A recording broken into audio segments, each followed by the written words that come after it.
Sing tupe wae. Pabrik. Oh, perusahaan ya. Nggih, nggih. Semoga istiqomah ya. Nggih, amin, amin, amin. Nggih, nggih. Terima kasih Mas Anton. Nggih. Kemudian yang kedua Mas Rifki, silakan. Nggih, baik. Ustaz, sebelumnya Assalamualaikum warahmatullahi wabarakatuh. Waalaikumsalam. Nggih, perkenalkan, nama saya Yasid Rifki Fatoni, Ustaz. Dari cabang Plupo 1. Yang Plupo sekarang bermaisah di sekarang bermaisah di Jakarta. Oh, Jakarta. Ya. Tak kira ini ke Jepangan dari Pluto juga ada ke Jepang. Iya, Pak Ustaz. Ya. Di Jakarta sudah gabung cabang mana? Belum sih, Pak. Jakartanya di mana? Soalnya merantau di Jakarta Utara. Sunter. Saya di Jakarta banyak perwakilan cabang ya, jadi mudah-mudahan saya gabung di sana. Ya. Ya, baik Ustaz. Iya. Oke, cukup itu. Iya, kasih Mas Kiki, mudah-mudahan istiqomah. Ya. Untuk selanjutnya bisa dimulai Ustaz.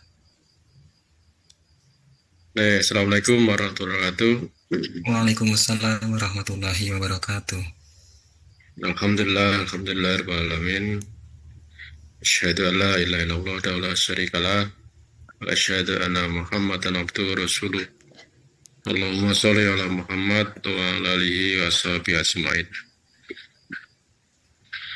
Saudaraku sekalian yang berbahagia Allah ya. Alhamdulillahirrahmanirrahim, pada malam hari ini atas pertolongan dan nikmat Allah kita bisa bertemu melalui aplikasi meeting ini. Mudah-mudahan apa yang kita lakukan, sarana yang kita gunakan ini tentunya dapat bermanfaat untuk diri kita masing-masing, dan manfaat yang sesungguhnya kalau itu bisa jadi amal soleh kita. Karena itu jangan lupa untuk selalu meluruskan niat bahwa apa yang kita lakukan adalah semata-matanya yang dapatkan pada ridha Allah Ta'ala. Baik, pada malam hari ini kita akan bahas sesuatu yang mungkin sudah biasa kita hadapi, kita laksanakan gitu ya. Jadi pertanyaannya, kita itu punya dosa atau tidak gitu ya. Punya dosakah kita gitu ya. Nah ini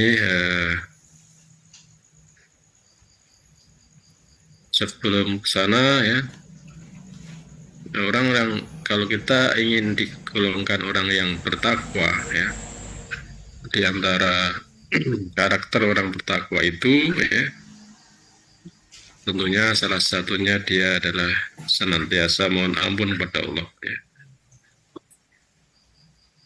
Coba dibuka dulu surat Al-Imran ayat 135 ya. Ya Ustaz, Quran surat Ali Imran, surat yang ketiga ayat ke-135. A'udzu billahi minasyaitonir rajim. Walladzina idza fa'alu fahishatan aw zalamu anfusahum dzakarullaha fastaghfaru lidzunubihim wa man yaghfiru dzunuba illallah wa lam yusirru ala ma fa'alu wa hum ya'lamun. Artinya, dan juga orang-orang yang apabila mengerjakan perbuatan keji atau menzolimi diri sendiri, segera mengingat Allah, lalu memohon ampunan atas dosa-dosanya. Dan siapa lagi yang dapat mengampuni dosa-dosa selain Allah? Dan mereka tidak meneruskan perbuatan dosa itu, sedang mereka mengetahui. A'udzu billahi minasyaitonir rajim. Walladzina idza fa'alu fahisatan aw dzalamu anfusahum dzakarullaha fastaghfiru lidzunubihim. Faman yaghfiru dzunuba illallah wa lam yusirru ala ma fa'alu wa hum ya'lamun. Walladzina idza fa'alu fahisah, dan apabila dan orang-orang yang melakukan perbuatan fahisah, perbuatan dosa, perbuatan kebinatangan, audolamu anfusahum, atau menganiaya dirinya sendiri, menzalimi dirinya sendiri. Apa itu menzalimi dirinya sendiri? Yaitu berbuat untuk kebaikan dirinya tapi dia tidak mau. Itulah orang yang zalim, Jadi berbuat untuk kebaikan dirinya, dia tidak mau.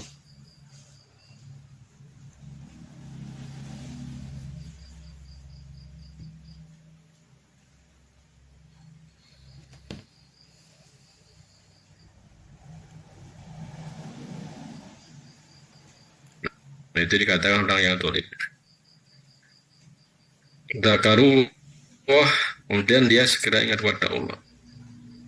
Kemudian fastaghfaru dzunubihim, dan mohon ampun kepada Allah. Jadi orang yang bertakwa itu bukan berarti orang yang bebas dari dosa. Orang yang bertakwa, kalau dia melakukan perbuatan dosa, atau menganiaya diri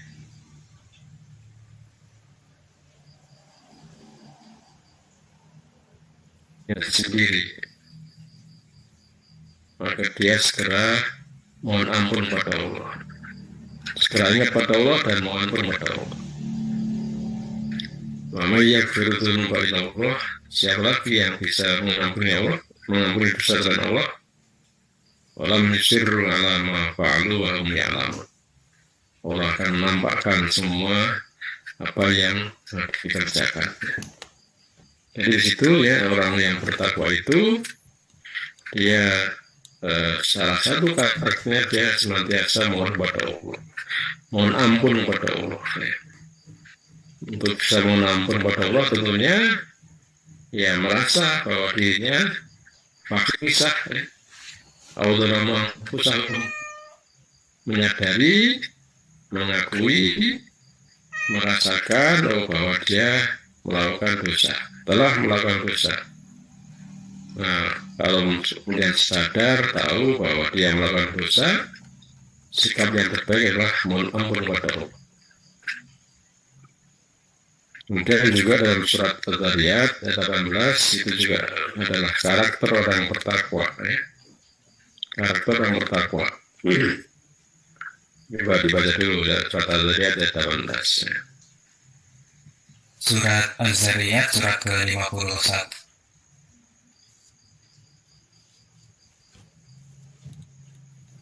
Ayat ke-18. A'udzu billahi minasyaitonir rajim. Wa bil asharihum yastaghfirun.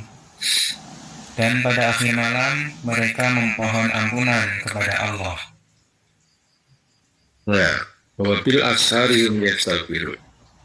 Pada akhir malam, pada waktu sahur, yaitu waktu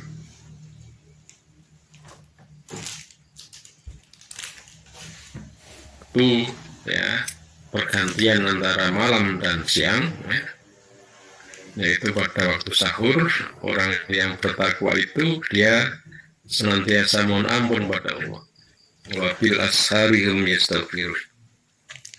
Nah, orang yang bertakwa itu di malam hari, di akhir malam, setiap akhir malam dia senantiasa mohon ampun kepada Allah. Nah, untuk bisa mohon ampun kepada Allah tentunya tadi menyadari dirinya telah melakukan dosa, telah melakukan perbuatan dan dosa. Kalau kita tidak menyadari bahwa kita punya dosa, bagaimana kita akan mohon ampun kepada Allah? Kalau kita merasa suci, merasa tidak punya dosa, maka cenderung tidak akan mohon ampun kepada Allah. Padahal sekali lagi orang bertakwa itu di antara karakternya adalah wabil ashari yastaghfir. Pada akhir malam dia banyak mohon ampun kepada Allah. Maka dari dua ayat ini, ya, nanti kalau mau dilihat secara lengkap, ya, karakter orang bertakwa itu dalam surat Al-Imran dari 133 sampai 135, kemudian surat Al-Zariyat ayat 15 sampai 19, ya, itu menjelaskan karakter orang bertakwa. Ya.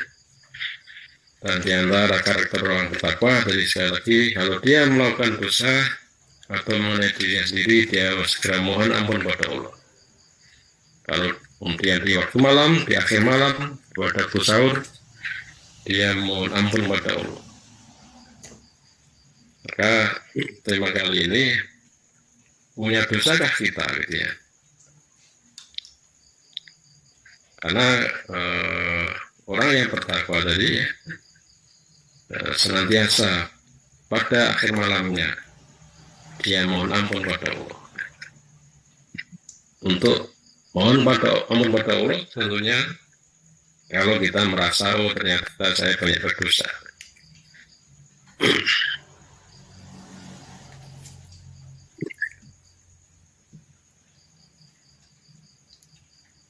Apa itu dosa, ya? Hampir semua umat Islam saya rasa paham bahwa dosa adalah, ya, kalau manusia melanggar larangan Allah, kemudian meninggalkan perintah-perintah Allah, maka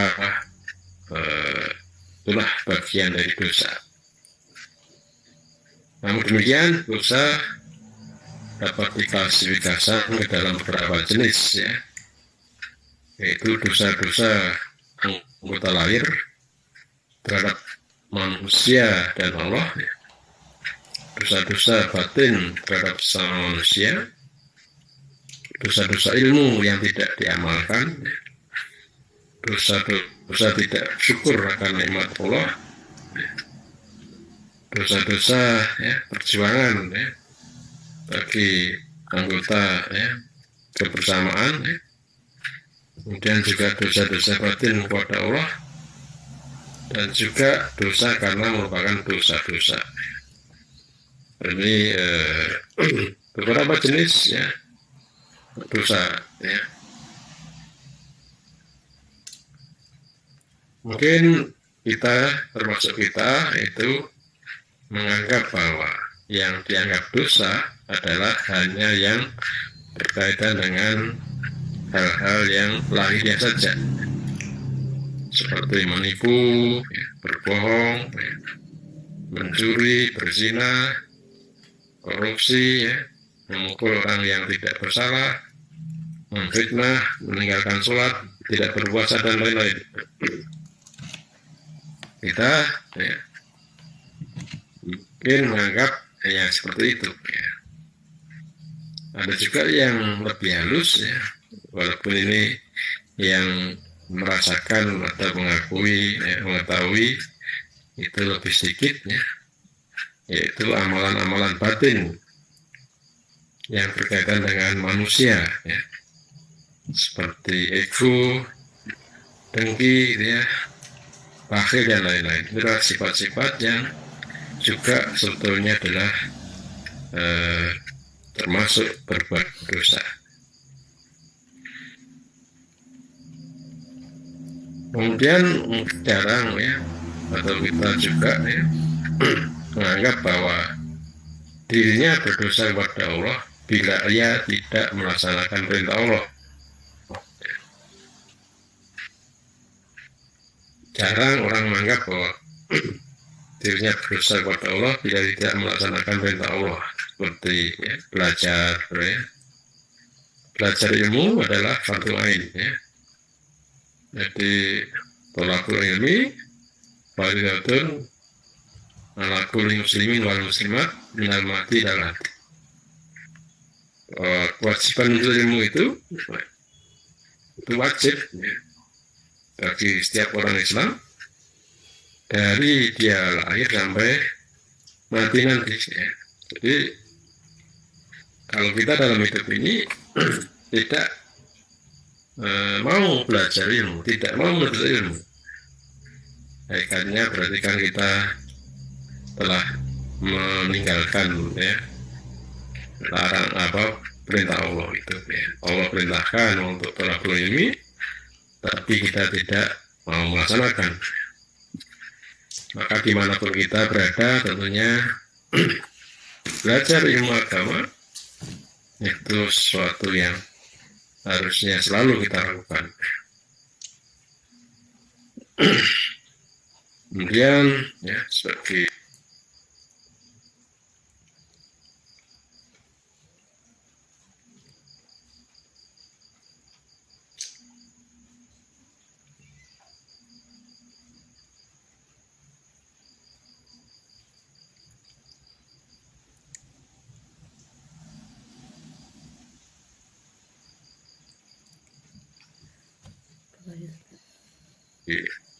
orang tua bagaimana mengarahkan keluarganya, kemudian tidak punya sifat-sifat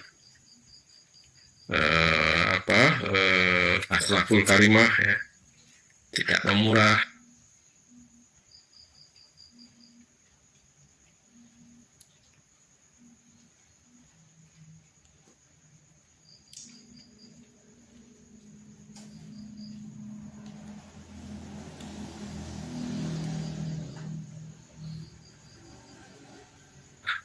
tidak berkasih sayang, tidak tawadhu ya, tidak pemaaf ya, tidak simpati pada orang yang susah, tidak berakhlak mulia dan sebagainya. Itu semua adalah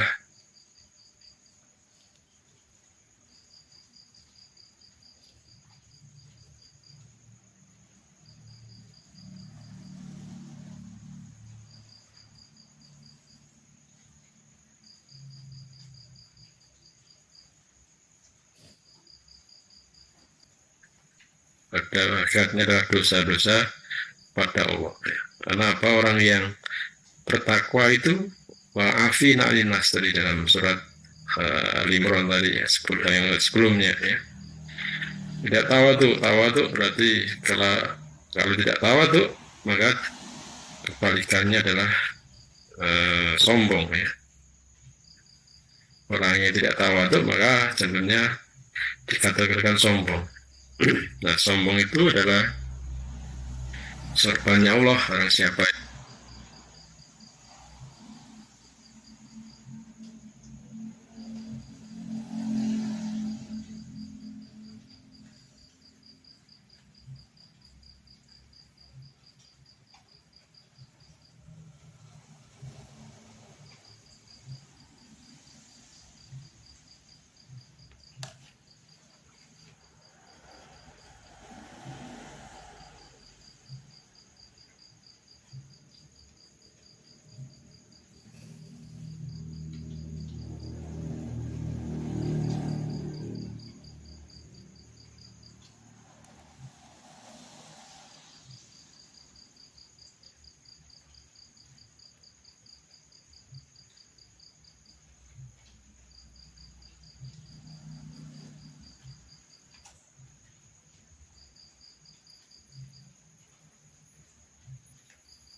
hudaya fala khaufun 'alaihim wala hum yahzanun. Kami berfirman, turunlah kamu semua dari surga. Kemudian jika benar-benar datang petunjukku kepadamu, maka barang siapa mengikuti petunjukku bersedih hati. itu Allah sampaikan bahwa a'udzubillahi minasyaitonir rajim qul nahbitu minha jami'a. Wa imma ya'tiyannakum min hudan faman tabi'a hudaya fala khaufun 'alaihim wa lahum yahzanun. Kalau sudah datang padamu ya, faman tabi'a hudaya, kalau sudah datang petunjuk padamu, maka barang siapa mengikuti petunjukku Allah, wala khaufun 'alaihim wa lahum yahzanun, maka dia tidak akan sedih dan tidak khawatir ya. Alias orang yang tidak sedih dan tidak khawatir itulah orang bahagia. Maka menurut ya, Al-Quran ya, yang namanya bahagia itu adalah tidak sedih dan tidak khawatir. Dan tentu manusia semuanya ingin yang namanya bahagia, hidupnya bahagia, baik di dunia maupun di akhirat. Maka untuk mengetahui sesungguhnya apa yang membuat bahagia, nah di sini itulah pentingnya belajar ilmu. Ya. Maka tadi kenapa kok Allah ya perintahkan tolabul ilmi ya, maka memerintahkan untuk belajar ilmu. Nah,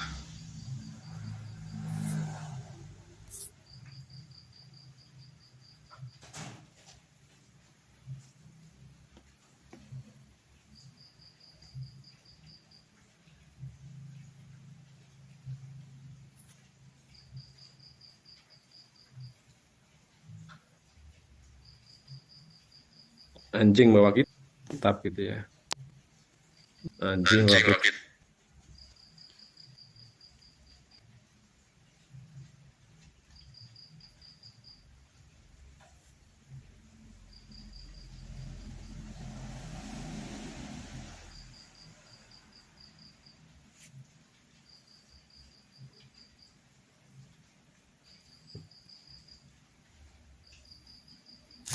Dapat tentunya adalah bagaimana itu dilaksanakan, apalagi ilmu yang menyangkut untuk perbaikan diri kita. Maka ilmu yang kita pelajari yang tidak kita amalkan atau tidak berniat untuk diamalkannya itu juga termasuk dosa ya. Firman Allah ya dalam surat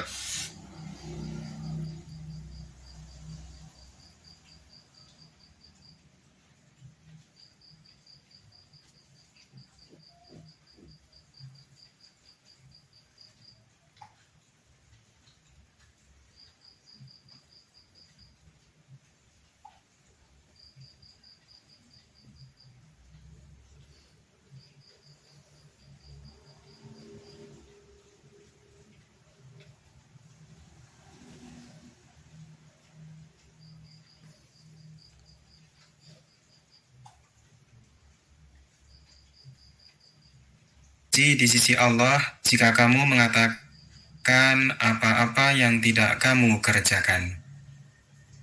kabura maqtan indallahi an taqulu ma la taf'alun.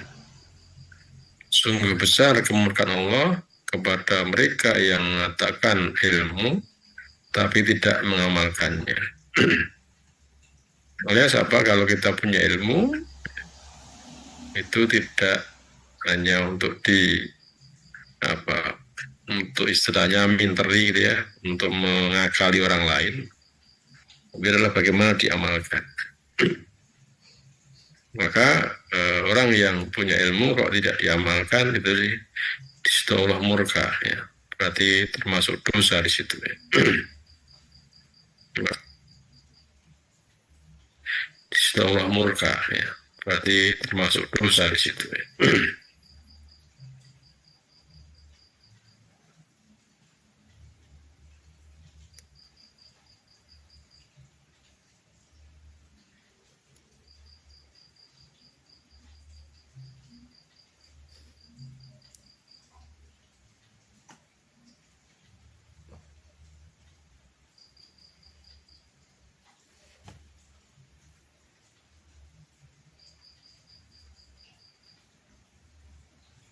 Oh, kita YouTube nih. Akan diazab lebih dahulu daripada penyembah berhala. Kalau penyembah berhala mungkin mereka tidak karena ilmu, tidak karena mengetahui gitu ya. Nah, ini yang orang yang mengetahui sudah tahu ilmunya kok malah tidak mengamalkannya. Karena itu ya, jelas bahwa kalau kita tidak mengamalkan ilmu yang kita pelajari, itu adalah termasuk kategori dosa. Maka sudah sepatutnya kita selalu berdoa dan mohon kepada Allah agar kita dilindungi dari ilmu yang tidak bermanfaat. Allahumma inni a'udzubika min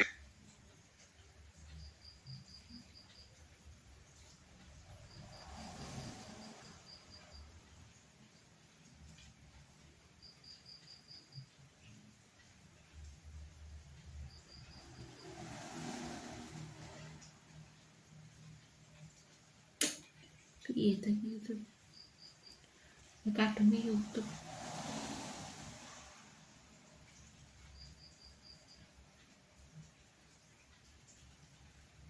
Ini live chat aja. seharusnya kita selalu mohon kepada Allah agar bisa melaksanakan ilmu-ilmu yang kita miliki.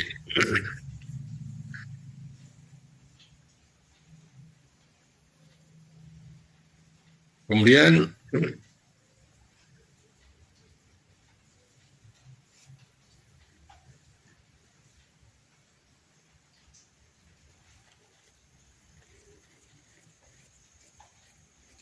kadang juga terjadi pemubadiran dalam hal menuntut ilmu, ya. Ilmu-ilmu yang fardu ain dan memperbaiki diri tidak sungguh-sungguh dituntut, sehingga ilmu fardu ainnya tidak cukup. Tetapi ilmu yang berkaitan dengan pekerjaan di dunia, seperti matematik, ekonomi, biologi, kimia, dan lain-lain, dipelajari sampai berlebih. Jadi dalam agama yang jelas fardu ain wajib kita pelajari adalah ilmu tentang ya bagaimana kita beribadah, kita harus melaksanakan perintah Allah seperti apa. Sedang ilmu dalam tanda petik dunia gitu ya, maka disitu kan hukumnya adalah fardu kifayah. Ya. Sedang ilmu agama adalah wajib, ya, fardu ain. Ya. Terjadi kekurangan dalam ilmu fardu ain dan memperbaiki diri, tetapi pemubadiran dalam ilmu-ilmu yang berkaitan dengan pekerjaan dunia. Jadi kalau kita terlalu banyak ya mempelajari ilmu-ilmu di luar dalam tanda agama gitu ya, maka bisa-bisa termasuk mubadir.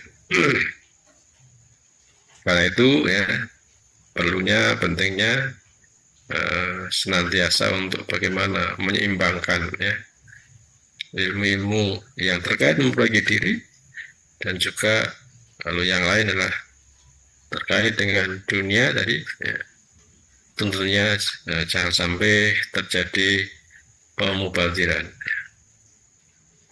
Innal mubadirina ikhwana syayatin. Sungguhnya mubadir itu adalah temannya setan. Maka mubadir tidak hanya dalam hal makanan ya, tapi juga dalam hal ilmu. Kalau ilmu itu tidak betul-betul mendekatkan diri kepada Allah, hakikatnya adalah mubadir. Maka dalam ilmu tentunya bagaimana itu selalu dikaitkan dengan kepada Allah, ya, menghamba diri kepada Allah. Ada juga jenis dosa yang kurang diperhatikan, yaitu dosa tidak syukur. Ya. Dosa tidak syukur atas nikmat atau dosa kufur nikmat. Ya. Tentang syukur ya, mayoritas masyarakat menganggap bahwa syukur adalah mengucap alhamdulillah. Jadi hanya cukup dengan mengucap alhamdulillah. Padahal yang namanya syukur tidak cukup dengan mengucapkan alhamdulillah, tapi dia harus betul-betul diyakini dalam hati ya, Jadi kita bersyukur tidak hanya dalam mulut, tapi juga diyakini dalam hati bahwa inilah nikmat dari Allah, mendapatkan nikmat Allah. Jadi inilah dari Allah, maka hatinya teringat kepada Allah. Tapi kalau hanya dengan mulut saja, alhamdulillah saja, tidak sampai kepada siapa pemberi sesungguhnya, nah itu akhirnya tidak syukur. Maka syukur tentunya selain mengucapkan alhamdulillah, tentunya diyakini betul dalam hatinya bahwa itulah nikmat dari Allah, pemberian dari Allah. Nah kemudian syukur tidak hanya cukup diyakini dan diucapkan tadi, tapi tentunya adalah digunakan di jalan Allah. Itulah tiga unsur. Ya. Syukur itu diucapkan, diyakini dalam hati, dan diamalkan. Ya. Digunakan di jalan yang Allah ridhoi. Ya. Maka bila ketika ini tidak dapat dilakukan, artinya dia masih kufur nikmat. Ya. Maka ini yang namanya syukur, ya, itu terdiri tiga hal tadi. Yang sesungguhnya syukur, mengucapkan alhamdulillah, kemudian diyakini dalam hati bahwa itulah nikmat dari Allah, kemudian juga digunakan pada jalan yang Allah ridhoi. Kalau kita mendapatkan rezeki dan mengucapkan alhamdulillah, tetapi tidak menggunakan uang tersebut di jalan Allah, tidak berkorban fisabilillah, tidak untuk membantu orang miskin, tidak membangun berbagai kebaikan-kebaikan yang bermanfaat bagi masyarakat, ini akhirnya belum bersyukur, ya. Belum bersyukur. Jadi kalau kita mendapatkan rezeki, alhamdulillah kita syukuri dan yakini bahwa itulah dari Allah. Kemudian bagaimana digunakan, dimanfaatkan pada jalan yang Allah ridhoi. Maka dalam Al-Baqarah ayat 172, ya. Waskuril, ya. Coba dibaca dulu surat Al-Baqarah 172. Quran surat Al-Baqarah, surat yang kedua ayat ke-172. A'udzu billahi minasyaitonir rajim. Ya ayyuhalladzina amanu kulu min thayyibati ma razaqnakum washkuru lillahi in kuntum iyyahu ta'budun. Wahai orang-orang yang beriman, makanlah dari rezeki yang baik yang kami berikan kepada kamu, dan bersyukurlah kepada Allah jika kamu hanya menyembah kepadanya.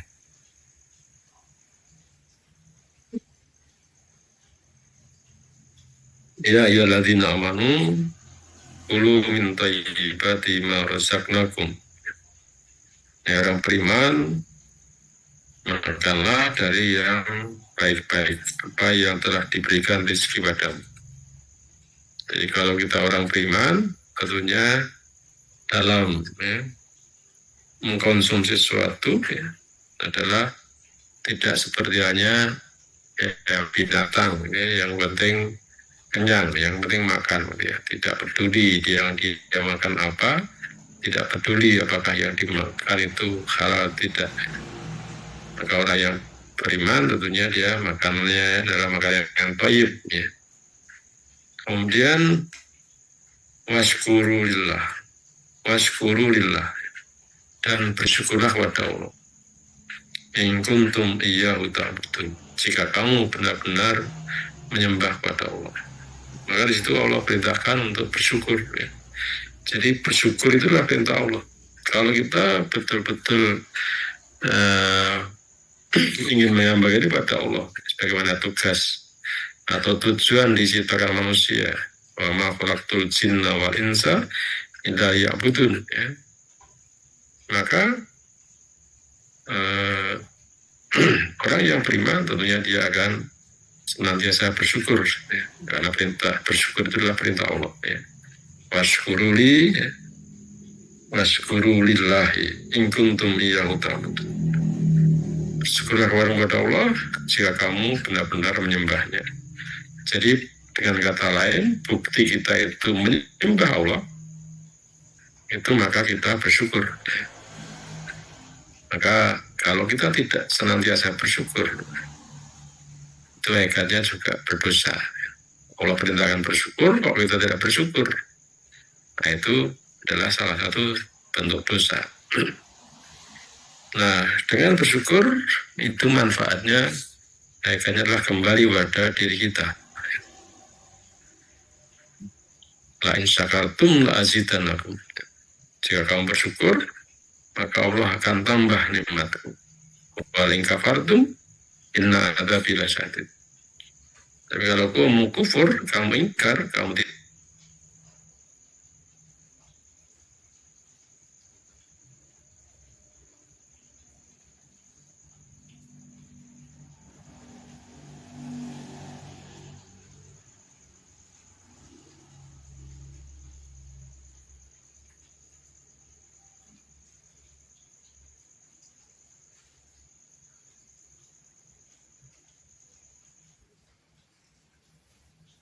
Tidak menganggap, ya, meniadakan itu, maka Allah azam dengan azab, alias berarti tidak bersyukur itu adalah dosa, ya.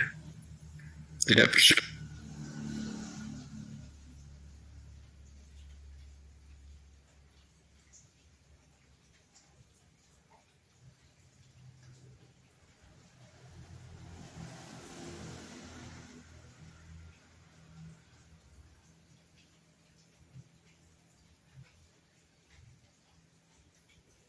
untuk menggunakan nikmat itu hanya untuk Allah, ya. Nah ini syukur, ya. Maka kalau kita perhatikan tadi, ya, dari syukur, kemudian juga belajar ilmu dan mengamalkan, itu adalah potensi-potensi.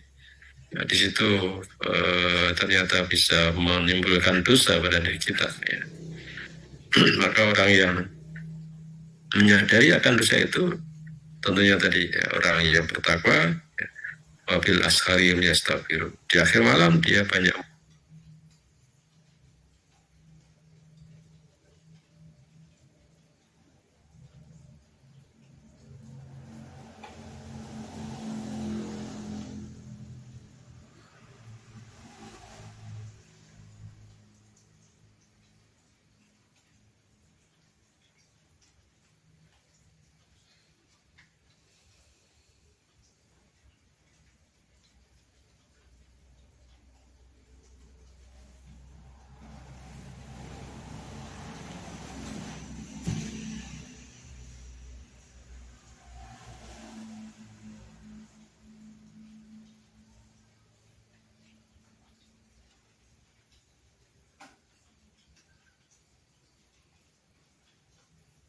dilaksanakan. Maka kalau di MTA itu kan ada yang namanya nidho, ya.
Coba kita kajian kompas.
aturan di situ ya.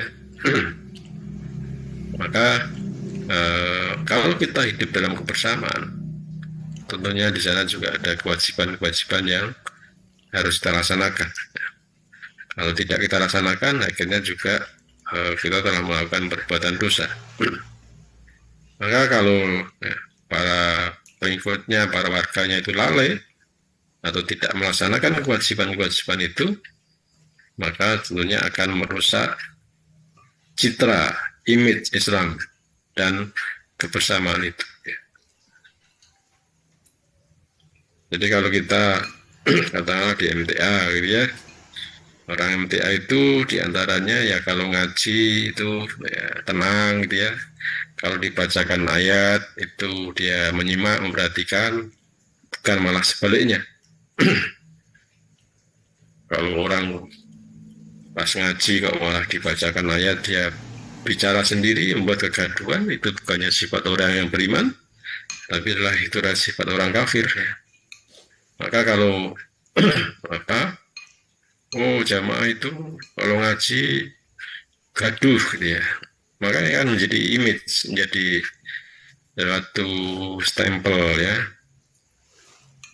Berarti itu jamaah yang tidak pas, tidak baik ya. Nah, sebenarnya kalau di situ ya jamaahnya ya tidak bergeming, tidak akan meninggalkan sebelum ustadznya meninggalkan khutbah ya. Kedisiplinan di situ. Nah, tentunya akan menjadi image, ini orang hidup bersamaan itu terpimpin itulah dia disiplin, dia punya sopan santun ya. Sehingga kewajiban-kewajiban dalam kebersamaan itu ya, kenapa kok di situ dikatakan dosa ya? Karena dengan tidak mematuhi itu akhirnya kan akan merusak, menjatuhkan Islam sendiri ya. Padahal Islam itu tinggi ya. Kalau kita kewajiban kita adalah bagaimana Islam itu tinggi ya. Tapi kalau kita membuat Islam malah rendah ya, hakikatnya ya kita berbuat dosa di situ ya. Maka ada satu al-Islamu mahjubun lil muslim ya. Islam itu tertutup oleh perbuatan orang Islam. Jadi kalau kita sebagai orang Islam kok ya misalnya tidak disiplin ya, antri nyerobot itu ya, oh itu dong orang Islam ya, nggak mau antri, dia maunya menang sendiri. Nah, ini kan berarti menjatuhkan image Islam. Orang Islam itu tidak tahu aturan ya, tidak memperhatikan hak orang lain gitu ya, penampilannya juga kotor dan sebagainya. Itu kan menjatuhkan image ya. Oh itu gambaran orang Islam ya. Padahal Islam itu kan jelas mengatur, mendidik ya, bagaimana kedisiplinan, bagaimana mendahulukan orang lain ya, bagaimana memenuhi kewajiban dan memenuhi hak orang lain di situ ya. Nah ini kalau kita dalam kebersamaan dan tentunya kita sebagai orang Islam ya, kalau kita melakukan perbuatan yang merusak citra Islam, akhirnya juga kita berdosa di situ. Contohnya di sini juga membersihkan majelis atau kantor, ya. Walaupun sudah ada orang yang ditugasi, ya. Tapi kalau ada orang yang ya, melihat sampah atau kotoran di majelis kemudian dia biarkan saja, maka ini termasuk dikatakan sebagai dosa kebersamaan. Ya. Jadi kalau di majelis misalnya, ya, coba kalau semua warga itu sampahnya jadi bawa kacang, ada sampahnya ditinggal, ya. Itu kan majelisnya kan kotor, walaupun ya udah ada petugas gitu ya. Tapi kesan bahwa orang Islam datang itu bawa sampah gitu ya. Tapi kalau dia menjaga sampahnya ya, jadi bungkus makanan yang dia pakai kemudian disimpan, dia buang di tempatnya, itu kan ini orang Islam itu ya menjaga kebersihan ya. Nah, itu adalah contoh ya dosa dalam kebersamaan. Kalau tadi yang kebersihan tadi, ya, kalau tamu yang datang akan mendapatkan image yang kurang baik terhadap jamaah dan Islam, ya, sehingga itu loh orang Islam, ya, jorok gitu ya, orang Islam.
Piye tuh kajian Kompas sih? Ora iso.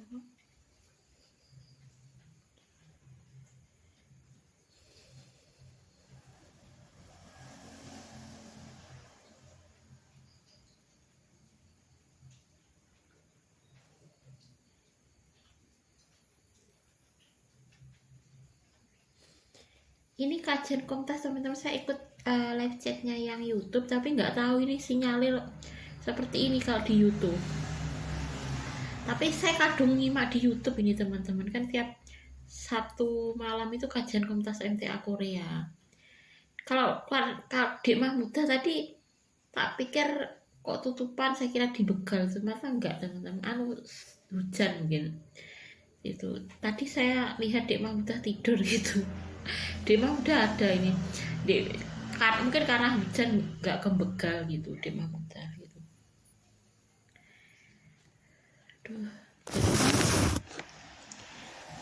Tadi kan tutupan gitu, saya pikir nggak ada gitu Dek Mahmudah. Saya kan tadi ke situ teman-teman lihat itu, ternyata ada Dek Mahmudah tidur gitu itu ketika hujan-hujan itu. Mungkin sekarang sudah tidur Dek Mahmudah, sudah sepi teman-teman. Ini saya dengan kucing saya sudah saya kasih makan teman-teman, lapar tadi. Saya nggak tahu teman-teman, saya masalahnya kadung ikut YouTube gitu teman-teman, makanya tadi Facebook, tapi ini kan saya kadung ikut YouTube gitu, saya ikut live chatnya, nggak tahu kok seperti ini. Kalau YouTube seperti ini teman-teman, kalau Facebook nggak. Lah kadung masalahnya kalau YouTube itu kalau nanti live chatnya hilang gitu, kalau nggak kita rekam kan live chatnya hilang gitu, tapi kalau Facebook nggak gitu. Makanya kan saya rekam yang YouTube, karena YouTube itu kalau nanti sudah nggak live chat gitu udah hilang maksudnya gitu ya. Tadi itu teman-teman saya dakwah ke Wonwo 17 gitu kan ya, itu maksudnya tadi kan tata cara ibadah sholat sesuai Allah dan Rasulnya pakai bahasa Korea gitu teman-teman gitu ya. Memang saya suka Facebooknya Wonwo yang itu teman-teman, saya nggak menghubungkan dengan siapa-siapa gitu, maksudnya nggak saya hubungkan dengan Facebooknya Wonwo itu loh kan, nggak saya hubungkan dengan peribahasa gini-gini, enggak. Memang saya tujuan saya dakwah, mau itu YouTube Wonwo yang ini enggak gitu maksudnya enggak mikir kayak peribahasa gini-gini, enggak ya. Saya pikirkan ya tujuan saya dakwah teman-teman, memang ibadah sholat sesuai udah Rasulnya kan seperti itu gitu kan. Tadi kan saya terjemahkan ke bahasa Korea. Saya memang setiap kalau di Facebook ini teman-teman lancar teman-teman kajian komunitas. Kalau di YouTube masalahnya saya kadung ikut YouTube teman-teman, dan YouTube itu kalau live chatnya nanti hilang gitu kalau nggak kita rekam. Kalau Facebook kan nggak. Apa kita ikut Facebook teman-teman? Betul kan? Tapi kadung YouTube karena saya udah absen di sini gitu. Ya tadi saya kan melihat Dek Mahmudah gitu kan. Dek Mahmudah tadi nggak tahu teman-teman ngasih makan ayam bang. Enggak, iya tadi ngasih makan ayam, tapi jam berapa sebelum hujan tadi. Ini kan juga hujan teman-teman itu. Biasanya Dek Mahmudah itu kalau ngasih makan ayam, ya memang Cikea itu kan Dek Mahmudah gitu kan, saya tulis Cikea sama dengan Mahmudah 8242 gitu teman. Dek Mahmudah tadi ngasih ayam itu sebelum hujan. Kalau sudah hujan nggak ngasih makan ayam Dek Mahmudah. Biasanya ya sore-sore itu dikasih makan ayam Dek Mahmudah. Ayamnya kan banyak, tapi tadi Dek Mahmudah ngasih makan ayam itu sebelum hujan. Tadi kan hujan, kalau hujan ya enggak gitu. Jadi sebelum hujan ya biasanya ayamnya dikasih makan gitu teman-teman. Itu memang saya tulis Cikea sama dengan Mahmudah 8242 gitu maksud saya. Ya Cikea kan memang Dek Mahmudah itu istilah Cikea. Yaudah dulu teman-teman, ini nggak lancar teman-teman di YouTube. Apa kita ganti Facebook ya? Masalahnya saya kadung nyimak di YouTube ini teman-teman, dan YouTube itu kalau live chatnya itu udah hilang gitu kalau nggak siaran langsung. Kok ini mesti di YouTube itu teman-teman, nggak tahu. Kita ikut Facebook coba teman-teman. Ini tadi tata cara ibadah sholat sesuai Allah dan Rasulnya dalam bahasa Korea ini tadi teman-teman. Tadi diterima oleh Wonwo 17 gitu, saya dakwah. Ini memang Facebooknya Wonwo teman-teman gitu, 29.000 pengikut, tapi saya hubungan dengan siapa-siapa karena saya emang tujuan saya dakwah teman-teman. Kalau saya misalnya berdakwah di YouTube gitu ya, di Facebook gitu ya, saya ya memang tujuan saya dakwah gitu kan. Itu kan saya terjemahkan tadi ke bahasa Korea atau tata cara kan, kemarin bahasa Inggris diterima oleh Wonwo gitu kan, tadi saya terjemahkan ke bahasa Korea gitu teman-teman gitu, maksudnya agar Wonwonya lebih mudah karena Wonwo 7 itu orang Korea Selatan teman-teman. Sebenarnya kalau bahasa Inggris mungkin Wonwonya yang mudeng gitu, tapi saya nggak tahu teman-teman gun YouTube kok seperti ini kajian komunitas itulah. Saya masalahnya kadang ikut YouTube teman-teman, saya kan nggak bisa absen di 2 tempat gitu. Di Facebook ada, kalau Facebook itu live chat tidak bersih udah bisa, sehingga banyak orang yang tidak mau bergaul dengan orang Islam ya. Maka sudah sepatutnya para tamu yang datang ke kantor atau majelis kita itu mendapatkan kesan yang baik tentang Islam dan kebersamaan, sehingga mereka terdorong untuk lebih bersungguh-sungguh dalam berislam.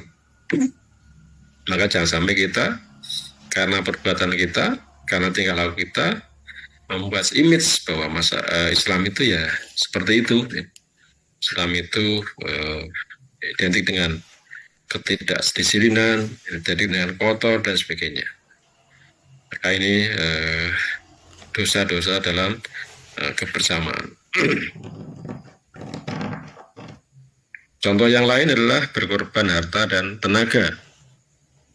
Ketika ya, katakanlah kalau di MTA sekarang sedang membangun pondok pesantren gitu ya. Kalau masing-masing itu berlomba-lomba untuk ambil peluang, maka tentunya ini sudah seharusnya bila ada seorang yang menunggu, dia harap orang lain yang berkorban lebih dahulu, maka ini adalah satu kesalahan atau dosa yang kebersamaan tadi ya.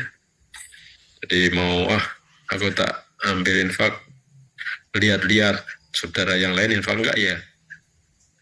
Kalau yang lain infak, baru saya tak ikut. Maka ini ikutnya, infaknya bukan dorongannya karena Allah, tapi dorongannya karena orang lain. Anggota yang lain karena dia infak, kemudian ikut infak. Kemudian apalagi nanti, jangan takut nanti dikatakan tidak termasuk orang yang bakhil begitu ya. Takut dikatakan orang bakhil, kemudian baru dia infak. Nah ini tentunya adalah contoh-contoh dosa ya, yang terkait dengan kebersamaan ya. Orang yang paham tentang bagaimana tadi ya, di depan tadi mendapatkan harta sebagai wujud syukur dari tentunya digunakan pada jalan yang Allah, maka termasuk kalau ada tawaran-tawaran ya, untuk ambil bagian entah di sini kalau di MTA ada pondok pesantren, ada juga rencana membangun majelis dan sebagainya, itu tentu dia akan ambil bagian dengan sebaik-baiknya. Kalau kok ambil bagiannya tengok sana sini, yang lain ini pakai ya, yang lain ambil bagian tidak ya. Ini tentunya kalau ya dalam mengambil bagian tadi ditunda-tunda karena terpengaruh orang lain, ini termasuk dikatakan berdosa di situ. Maka seorang yang beriman tentunya di antara sifat orang bertakwa, alladzina yunfikuna fis sarra wa dharra, dia menafkahkan hartanya baik dalam keadaan lapang maupun sempitnya. Maka terkait dengan kebersamaan, kalau kita tidak mau ambil bagian, tidak peduli di situ, hakikatnya kita juga berdosa di situ. Jenis dosa lainnya adalah bila tidak saling berkasih sayang, tidak mau tolong-menolong, tidak mau simpati terhadap pesan dan penderitaan kawan ya. Maka dalam di MTA sangat ditekankan ya untuk ta'aruf, tafahum, takaful, saling mengenal, saling memahami dan saling menguatkan ya. Maka sangat ditekankan ya, jangan sampai ada warga yang tidak bisa makan karena tidak punya makanan. Jangan sampai tidak bisa belajar padahal dia wajib belajar ya, karena tidak punya dana ya. Atau jangan sampai tidak bisa berobat karena tidak punya dana juga ya. Maka itulah pentingnya dalam kebersamaan. Maka orang yang hidup dalam kebersamaan tadi, kalau tidak mau ambil bagian, tidak membantu saudaranya, ya, akhirnya dia juga telah berdosa di situ. Kalau kita kurang peduli atau kurang memperhatikan keperluan anak buah, ya. Nah ini kalau terutama kalau yang punya anak buah ya, jadi sebagai pemimpin ya, kullukum ra'in wa mas'ulun an ra'iyati. Ya, pemimpin adalah akan dimintai pertanggungjawaban. Kalau kita ya di situ ada yang kita pimpin, ya tentunya yang namanya ya pemimpin itu adalah pelayan. Kalau tidak memperhatikan, tidak melaksanakan dengan baik, ya akhirnya juga dia dosa dalam kebersamaan. Begitulah ya beberapa topik, beberapa contoh ya. Kalau kita perhatikan, ternyata banyak sekali peluang-peluang dosa yang mungkin kita laksanakan. Maka jangan sampai kita itu merasa bebas dari dosa, tidak merasa tidak punya salah gitu ya. Maka tadi kenapa orang yang bertakwa itu wabil asharium yastaghfirun. Di akhir malam dia senantiasa mohon ampun kepada Allah. Kita akan mohon ampun kepada Allah kalau tadi menyadari bahwa ternyata kita itu banyak dosa ya. Jadi bangun tidur sampai tidur lagi mungkin banyak dosa yang dilakukan, maka sudah semestinya dia mohon ampun pada Allah. Jadi demikian sahabat sekalian, sedikit sebagai peringatan untuk kita semua. Mudah-mudahan dengan menyadari bahwa ternyata kita itu setiap hari mulai dari bangun tidur sampai tidur lagi itu potensial banyak dosa. Dan yang terbaik bagi orang bertakwa adalah mohon ampun pada Allah. Walladzina idza fa'alu fahsah aw dzalamu anfusahum dzakarullah fastaghfiru dzunubihim. Kalau dia melakukan perbuatan keji atau menzalimi diri sendiri, maka dia segera ingat pada Allah dan mohon ampun pada Allah. Dan di akhir malam, di waktu sahur, ya, di antara karakter yang bertakwa dia senantiasa mohon ampun pada Allah. Ya demikian sahabat sekalian, mudah-mudahan dengan peringatan ini kita betul-betul ya bisa selalu mohon pada Allah, menyadari bahwa diri kita ternyata banyak potensi-potensi dosa. Mulai tadi tidak menuntut ilmu dengan sungguh-sungguh dan mengamalkannya, tidak bersyukur ya, kemudian juga itu dalam kebersamaan. Jadi demikian, waktu saya kembalikan. Assalamualaikum warahmatullahi wabarakatuh. Waalaikumsalam warahmatullahi wabarakatuh. Terima kasih Ustaz Amir Husni atas penjabaran tausiah pada malam hari ini, yang terkait dengan tema punya dosakah kita. Masih ada waktu, barangkali ada yang mau bertanya secara langsung. Ya, tadi Mas Anton Afrianto mau bertanya langsung, silakan. Oke. Bismillahirrahmanirrahim. Assalamualaikum warahmatullahi wabarakatuh, Ustaz. Waalaikumsalam warahmatullahi wabarakatuh. Mas Anton. Ini saya ada 2 pertanyaan yang masih bingung. Semisal saya bekerja berangkat jam 8, pulang jam 8 malam, itu hitungannya lembur, Bang Ustaz. Apakah boleh menjamak dan mengqashar sholat maghrib dan isya-nya, Pak Ustaz?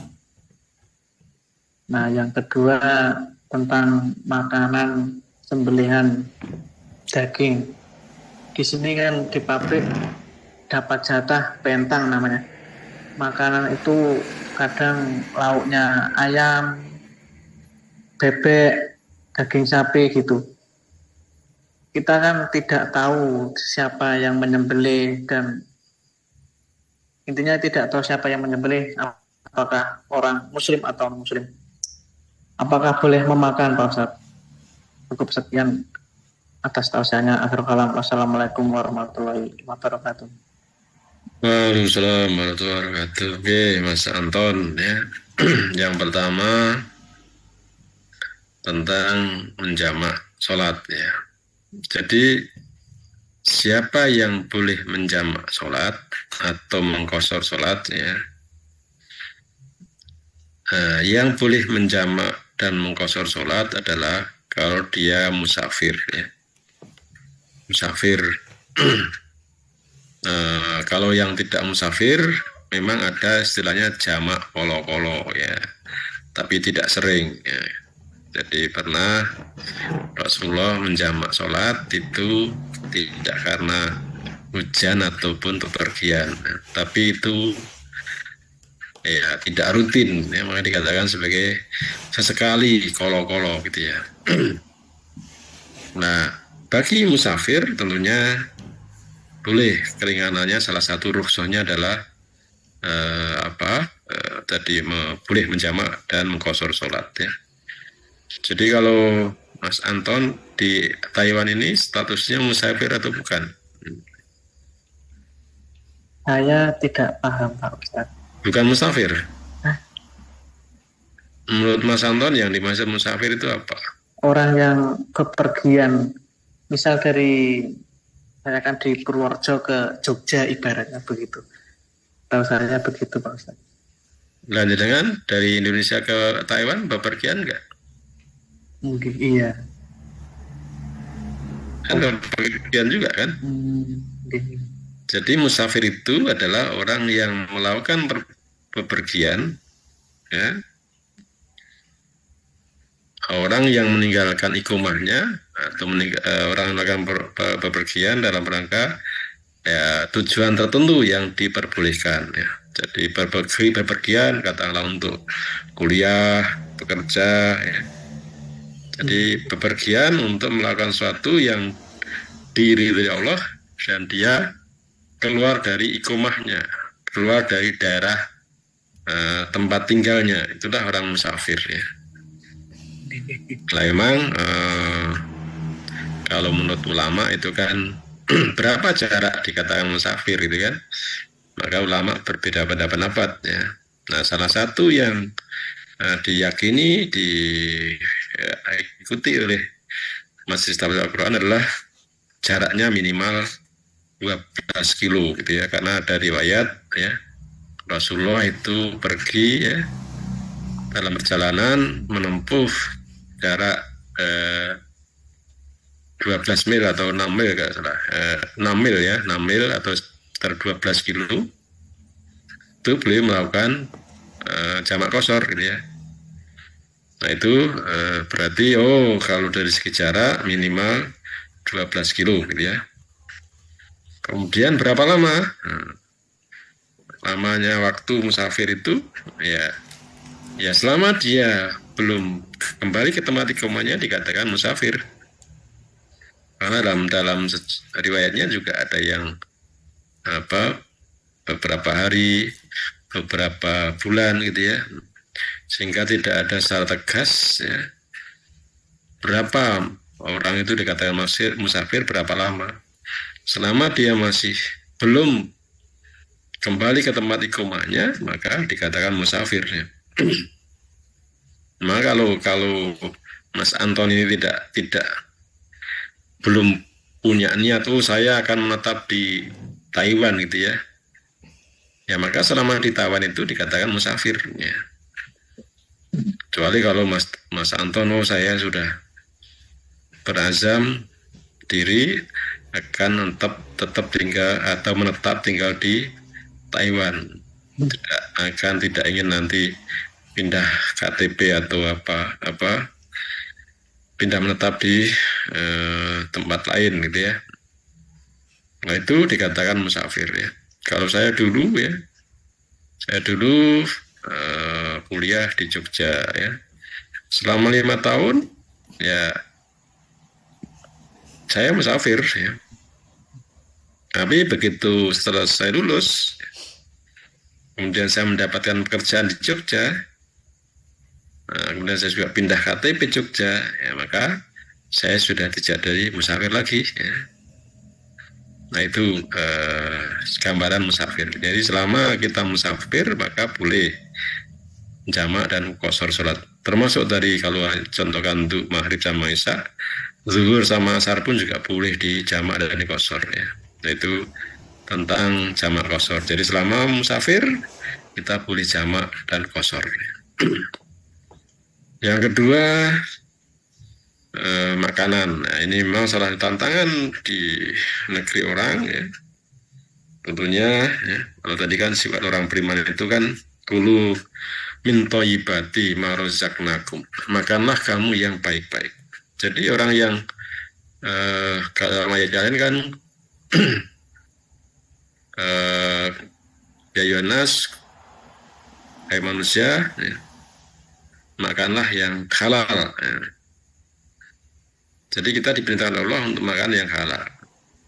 Orang beriman itu pasti halal. Nah, orang beriman tidak di samping halal juga thayyib. Ya.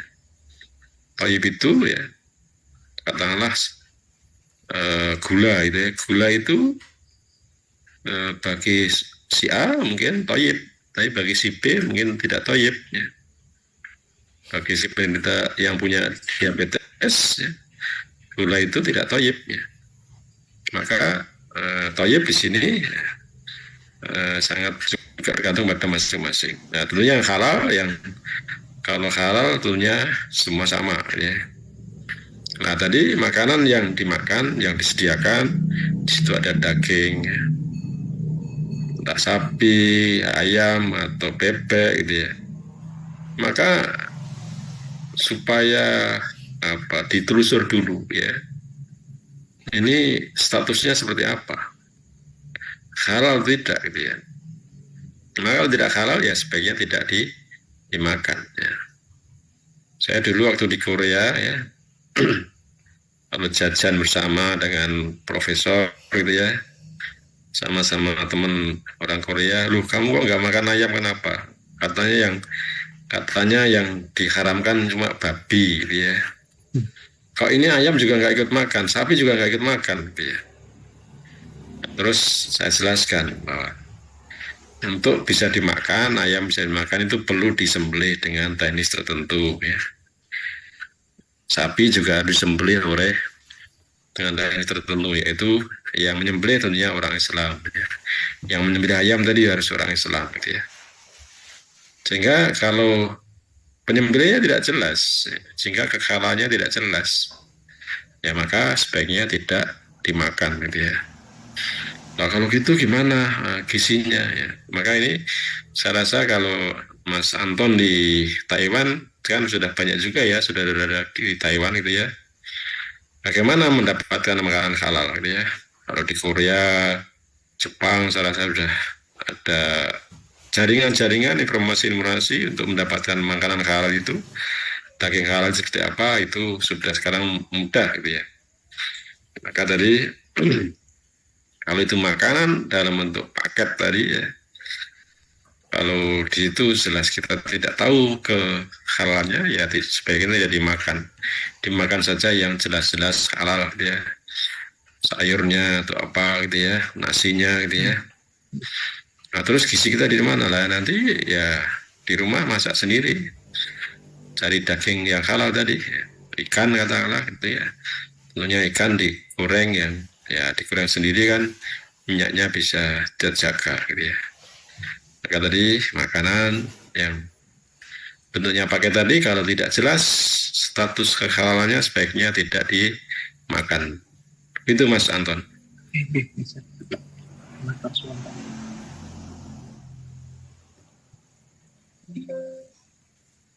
Mas Anton, sudah cukup? Sampun. Oh iya. Ya, memang tantangan di negeri orang gitu ya. Salah satu adalah makanan. Tapi tadi selama kita mau, insya Allah ada jalan ya. Jadi kalau kita mau, saya harus makan halal yang jelas, insya Allah akan ketemu makanan halal gitu ya. Ya, terima kasih. Ya, alhamdulillah. Terima kasih penjelasannya Ustadz Amir. Kemudian ini ada pertanyaan dari Facebook terkait dengan tema tadi malam hari ini, Ustadz. Dari Facebook. Bismillah, Assalamualaikum warahmatullahi wabarakatuh, Ustadz. Waalaikumsalam. Izin bertanya, tadi Ustadz menerangkan, jadilah pemelihara ilmu, jangan pemborong ilmu. Yang saya tanyakan, apakah kita selalu istiqomah mengaji dan mengamalkan hasil kaji itu apa sudah termasuk pemelihara ilmu, Ustadz? Dan apa yang dimaksud pemborong ilmu? Jazakallahu khairan kasiran Ustaz. Ya, pemborong ilmu itu ya kita ngaji hanya untuk menuntut hanya untuk menumpuk-numpuk ilmu. Jadi kita cari ilmu sebanyak-banyaknya tapi tidak kita amalkan. Apalagi mungkin cari ilmu sebanyak-banyaknya hanya untuk ngakali gitu ya. Nah, harusnya untuk menolong manusia tidak kita tolong, malah justru menzalimi orang gitu ya. Maka insya Allah kalau kita rutin mengaji, kemudian kita amalkan, itu termasuk pemelihara ilmu ya. Tapi kalau kan ada orang yang ngaji di mana-mana ya, tujuannya hanya untuk mencari ilmu tapi tidak diamalkan, tidak mau hidup dalam kebersamaan ya. Maka tadi kan kabur maktan indallahi am taqulu ma la taf'alun ya. Betapa kemurkaan Allah ya, kamu mengatakan sedang kamu tidak mau mengerjakan ya. Jadi akadnya ilmu agama itu adalah untuk diri kita, perbaikan diri kita.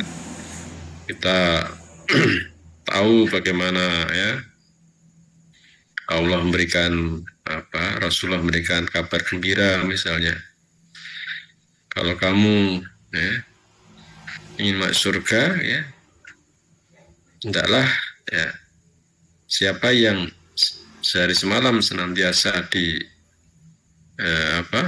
senantiasa melaksanakan sholat sunnah rawatib gitu ya, maka Allah bangunkan siapkan surga ya. Maka ilmu itu tidak hanya sebatas ya pengetahuan gitu ya. Ilmu itu akan bermanfaat untuk kita kalau betul-betul kita amalkan. Maka sekali lagi jangan sampai kita ngaji sana ngaji sini hanya untuk menuntut ilmu, hanya lagi untuk berdebat, oh saya pandai gitu ya, tapi tidak kita amalkan dalam kehidupan sehari-hari. Maka itu termasuk yang dilaknat ya. Maka jadilah pemelihara ilmu, jangan jadi pemborong ilmu ya. Jadi ilmu yang kita miliki kita laksanakan dengan sebaik-baiknya, dan jangan hanya ditumpuk-tumpuk ya. Ilmu yang kita miliki itu dilaksanakan. Apalagi tidak mau menuntut ilmu gitu ya. Terkenal ayat yang lain kan, perintah yang lain, padahal kan thalabul ilmi itu fardhu ya. Thalabul ilmi itu adalah kewajiban. Oh ya, aku tak ada ngaji ya. Kalau kita nggak mau ngaji, itu kena berarti melanggar perintah Allah yang lain ya. Nah, di sini sebagai orang Islam, untuk bisa melaksanakan Islam dengan baik tentunya harus tahu ilmu, maka perlunya belajar ilmu. Setelah tahu bagaimana itu kita pelihara, dalam hal memeliharaannya adalah kita amalkan dalam kehidupan sehari-hari. Demikian, mudah-mudahan bisa dipahami. Ya, alhamdulillah. Terima kasih untuk penjelasannya Ustaz. Oke, Bu Nino silakan, sudah on mic. Terima kasih atas kesempatannya. Permisi Ustaz, Assalamualaikum. Waalaikumsalam warahmatullahi wabarakatuh. Mohon izin untuk bertanya Ustaz. Alhamdulillah. Terima kasih atas pencerahannya tadi tentang dosa-dosa yang tidak kita sadari, tentang amalan-amalan kecil yang seharusnya kita lakukan. Kita jadi tersadar. Sekarang begini Ustaz, selama ini kita belajar, kita tahu tentang amalan-amalan wajib dan sunnah. Yang wajib udah pasti semaksimalnya kita lakukan, kita amalkan. Yang jadi pertanyaan tentang amalan-amalan sunnah itu kan kita tahu, tapi belum banyak yang kita amalkan. Berarti kita punya ilmu kan, tapi tidak semuanya kita amalkan. Apakah itu juga kita termasuk berdosa?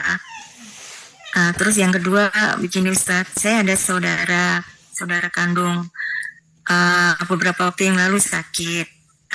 Waktu sakit kita udah menolong lah, sesama saudara semua udah menolong gitu. Nah sekarang udah sehat, tapi udah terlanjur keluar pekerjaan, jadi nggak kerja lagi gitu. Pada waktu mereka keluarga itu, waktu sehat tuh kan termasuk secara finansial tuh lebih dari kita gitu. mereka tuh gaya hidupnya boros kan, pokoknya gaya hidupnya boros gitu. Jadi sekali ini udah abang saya udah nggak kerja lagi setelah sakit itu, otomatis kan udah nggak ada pemasukan lagi gitu. Tapi udah sehat sekarang. Jadi karena udah terbiasa dengan kehidupan yang boros itu, jadi mereka jadi apa ya, udah asetnya udah banyak, sebagian udah banyak dijual gitu. Terus ini kemarin tuh yang ngeluh kan pinjam duit, udah kita pinjamin, semua dipinjamin adik-beradik itu. Habis itu dia ngeluh lagi, tolong bayarkan listrik, kan mereka pakai AC, jadi gitu udah nggak mampu bayar listrik, tolong bayarkan listrik. Listrik tuh hampir 500 juga satu bulannya. Jadi lama-lama kami kan risih, Ustadz, kok malah minta terus, sedangkan kami juga keadaannya biasa aja gitu, tidak berlebihan. Jadi kami sesama saudara tuh saling ngomongin dia gitu, karena apa ya, kelakuan dia yang suka minta-minta gitu, Ustadz. Saya jadi gimana ya, Ustadz? Takut dosa juga. Jadi kami bicarakan tuh apa termasuk gibah, terus kami yang terus kan risih gitu, dimintain terus gitu. Jadi kayak gimana gitu, Ustadz. Jadi mohon sarannya, mohon nasihatnya, Ustadz, bagaimana seharusnya sikap kita biar tidak dosa gitu. Demikian mohon jawabannya. Terima kasih, Ustadz. Ini yang pertama tadi terkait ya ilmu-ilmu berkaitan amalan sunnah. Jadi yang namanya sunnah itu adalah kalau kita kerjakan akan mendapatkan pahala, kalau tidak kita kerjakan tidak berdosa, ya. Secara prinsip. Nah, namun demikian kita tentunya dalam beragama itu kan mengikuti Rasul, ya. Qul in kuntum tuhibbuna Allah fattabi'uni, ya. Jika kamu cinta kepada Allah maka ikutilah aku Nabi, ya. Jadi maka dalam hal ini sunnah-sunnah itu jangan kita kecilkan, ya. Kalau kita belum bisa melaksanakan itu masalah lain, ya. Tapi jangan sampai diri kita menganggap itu kan sunnah, ya. Sunnah itu ya nggak penting gitu, ya. Kalau kita menganggap sunnah tidak penting, itu berarti kan meremehkan sunnah Rasulullah gitu, ya. Tapi kalau kita kebetulan belum bisa melaksanakan, nah itu tentunya adalah kondisi lain, ya. Maka sekali lagi dari asal mulanya hukumnya, kalau sunnah memang prinsipnya adalah kalau tidak kita kerjakan tidak berdosa. Tapi itu sangat ditekankan, apalagi sunnah muakkad, ya. Maka Rasulullah akan memberikan gambaran, ya. Contohnya wa minal laili fatahajjat bihi nafilatan lak, ya. Allah bahkan gitu, ya, pada sebagian malam maka bertahajudlah, niscaya Allah akan menempatkan kamu makam Mahmud, tempat yang mulia. Jadi di situ kita melihatnya bukan ini sunnah atau tidak, tapi adalah kita itu butuh enggak sih sesuatu kemuliaan, ya. Kita itu mulia, itu perlu enggak, gitu. Kita butuh enggak, kita ingin enggak gitu, ya. Nah, seorang kalau kita ingin termasuk mulia, ya, tentunya bagaimana mengikuti sunnah Rasulullah tadi. Maka sekali lagi kalau dari sisi hukum tentunya tidak, untuk sunnah itu jika tidak dilaksanakan memang tidak berdosa. Tapi di situ ada penekanan bukti bahwa kita itu ya emang butuh, ya. Buktinya kita pengen masuk surga apa? Kalau yang jelas-jelas Rasulullah sampaikan saja tidak kita tertarik, ya. Jangan-jangan kita emang tidak butuh masuk surga kan gitu. Nah itu tentang sunnah tadi, ya. Jadi maka mari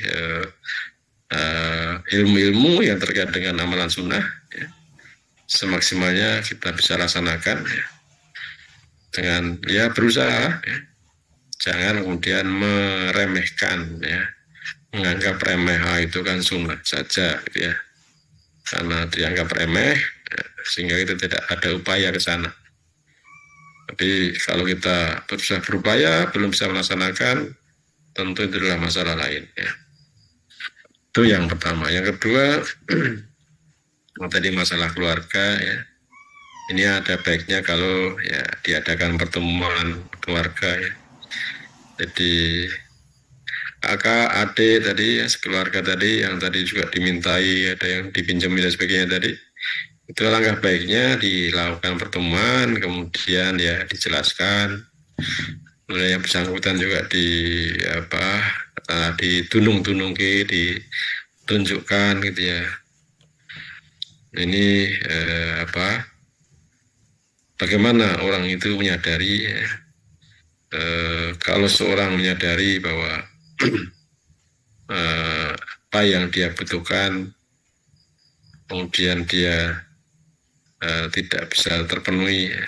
Jadi ditunjukkan mana yang kebutuhan dan mana yang gaya hidup gitu ya. Kalau memang itu adalah kebutuhan pokok, ya tentunya kan bagaimana yang lain berusaha untuk membantu gitu ya. Tapi kalau gaya hidup, nah itu kan persoalan lain ya. Kalau orang itu menurut gaya hidup kan nggak akan ada habisnya. Maka ini menurut saya sebaiknya diadakan pertemuan keluarga semuanya gitu ya.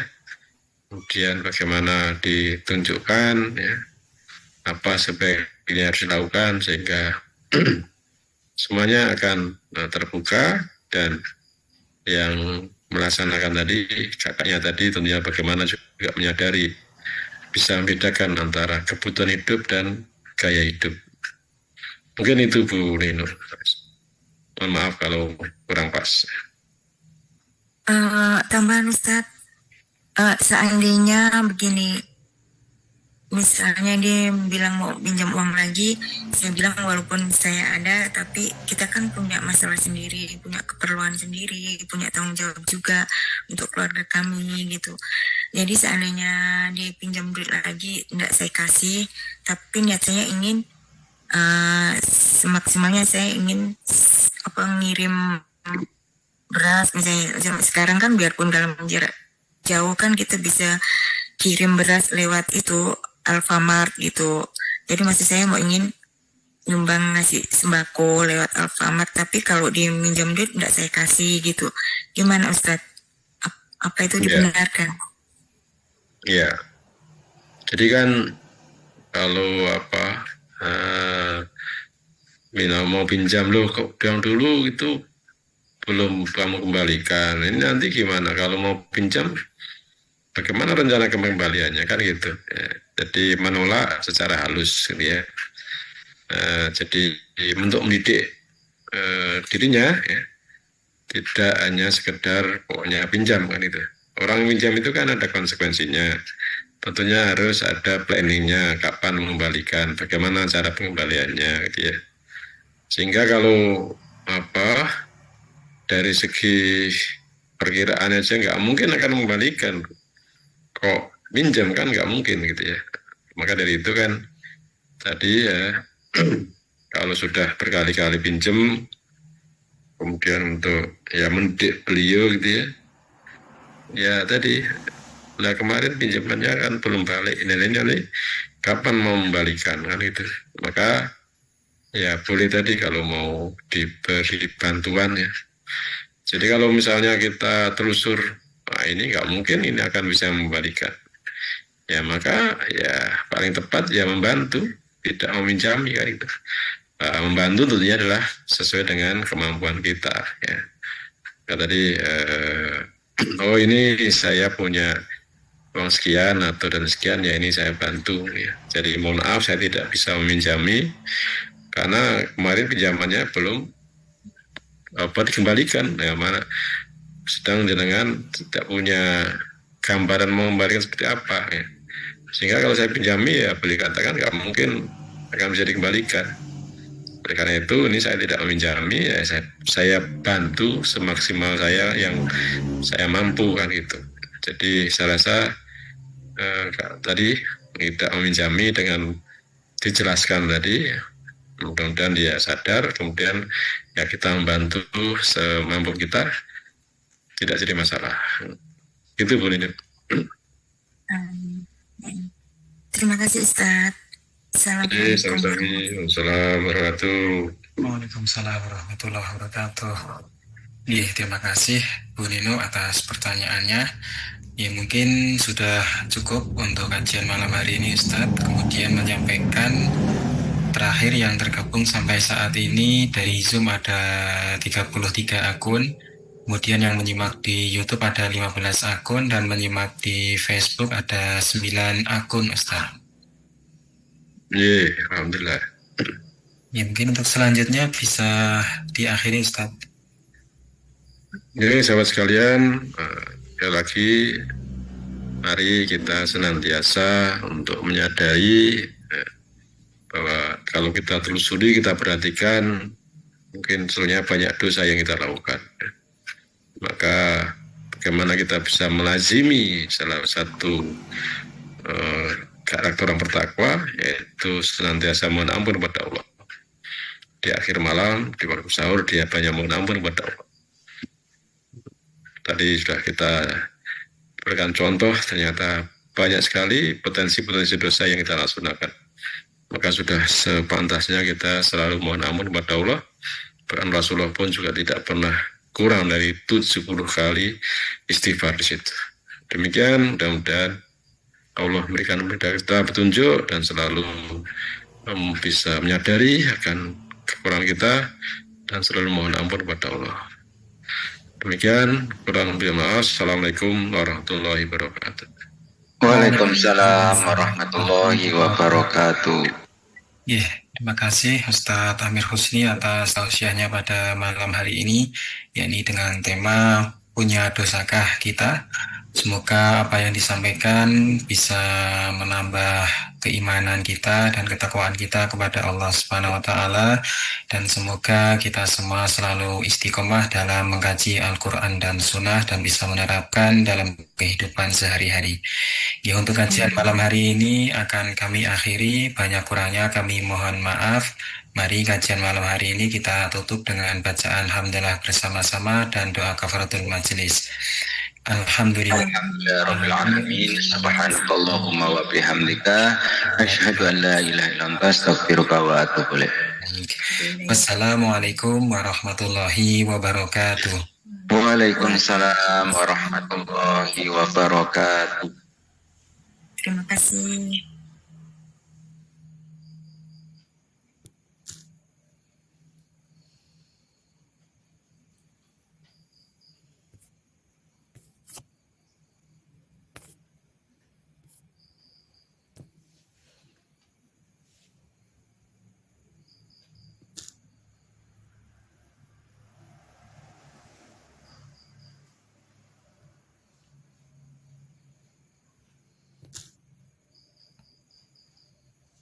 Iya sih. Iya tuh cara. Gak bisa. Iya tuh.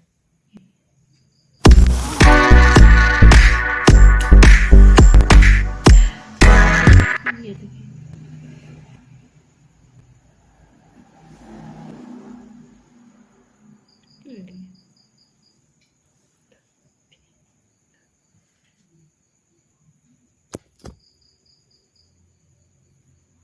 Piye carane?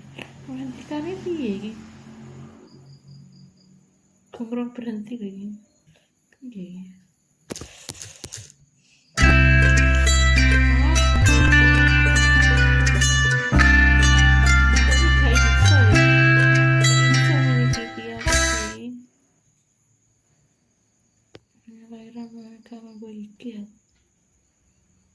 Kita cara